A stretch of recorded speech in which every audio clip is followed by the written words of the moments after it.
મિત્રો, ગુજરાત ગુણ સેવા પસંદગી મંડળ દ્વારા એક મહત્વની ભરતીની જાહેરાત કરવામાં આવી છે. બરાબર, તમે જોઈ શકો છો જાહેરાત ક્રમાંક 311/2025 વાયરમેન વર્ગ 3. બરાબર, તો ગુણ સેવા પસંદગી મંડળ દ્વારા વાયરમેનની ભરતીની જાહેરાત કરવામાં આવી છે. બરાબર, ફોર્મ ભરવાના તારીખની વાત કરીએ તો 11/6/2025 એટલે કે આજથી. બરાબર, 11/6/2025 થી 25/6/2025 દરમિયાન તમે આ ભરતીના ફોર્મ ભરી શકશો. બરાબર, ફોર્મ ભરવાની અંતિમ તારીખ 25 જૂન 2025. બરાબર, ટોટલ જગ્યાની વાત કરીએ તો મિત્રો 66 જગ્યા ટોટલ છે અને કેટેગરી વાઇઝ તમે ટોટલ જગ્યા જોઈ શકો છો. બરાબર, તો મિત્રો જે પણ ઉમેદવારો ફોર્મ ભરવા માગતા હોય તેઓ ઓજસની વેબસાઇટ ઉપરથી ફોર્મ ભરી શકશે. બરાબર મિત્રો, લાયકાતની વાત કરીએ તો કોઈ પણ સરકાર માન્ય ઔદ્યોગિક તાલીમી સંસ્થામાંથી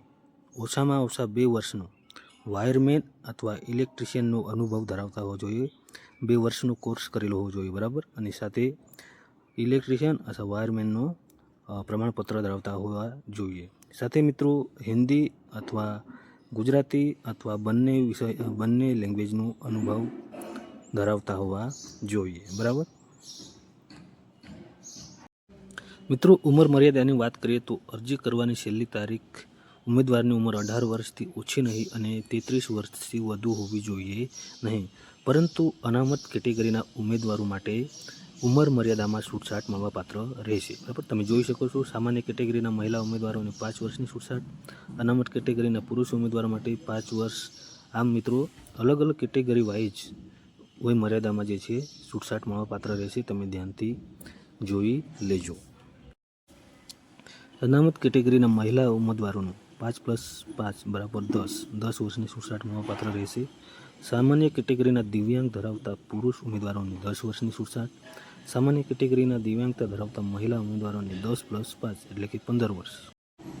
ત્યારબાદ મિત્રો કોમ્પ્યુટર અંગેનું બેઝિક નોલેજ ધરાવતા હોવા જોઈએ. બરાબર, અથવા કોઈપણ તાલીમી સંસ્થાનું પ્રમાણપત્ર માર્કશીટ ધરાવતા હોવા જોઈએ અથવા સરકાર માન્ય યુનિવર્સિટી અથવા સંસ્થાઓમાં કોમ્પ્યુટર જ્ઞાન અંગેના કોઈપણ ડિપ્લોમા, ડિગ્રી કે સર્ટિફિકેટ કોર્સ કરેલા હોય તેવા પ્રમાણપત્રો અથવા ડિગ્રી કે ડિપ્લોમા અભ્યાસક્રમમાં કોમ્પ્યુટર એક વિષય તરીકે હોય તેવા પ્રમાણપત્રો અથવા ધોરણ 10 અથવા ધોરણ 12ની પરીક્ષા કોમ્પ્યુટરના વિષય સાથે પાસ કરેલી હોય તેવા પ્રમાણપત્રો ધરાવતા હોવા જોઈએ. બરાબર, પરીક્ષા ફીની વાત કરીએ તો બિન અનામત વર્ગના ઉમેદવારો માટે 500 રૂપિયા. બરાબર, અને જે અનામત કેટેગરીના ઉમેદવારો છે એ તમામ ઉમેદવારો માટે 400 રૂપિયા ફી ભરવાની થતી હોય છે. બરાબર, ઓનલાઈન માધ્યમથી.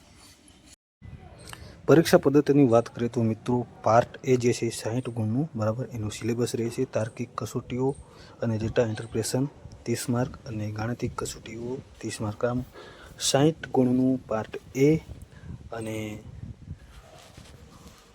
પાર્ટ બીમાં રહેશે ભારતનું બંધારણ, વર્તમાન પ્રવાહ, ગુજરાતી અને અંગ્રેજી કોમ્પ્રિહેન્શન સાથે સંબંધિત વિષય અને તેની ઉપયોગિતાને લગતા પ્રશ્નો રહેશે. આમ 150 ગુણની પરીક્ષા યોજાશે. એક જ પેપર રહેશે પાર્ટ એ પાર્ટ બીમાં. બરાબર, અને મેરિટના આધારે તમને પસંદગી આપવામાં આવશે.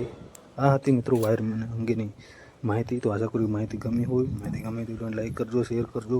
ફરી મળીશું નવી માહિતી સાથે. ત્યાં સુધી જય ભારત.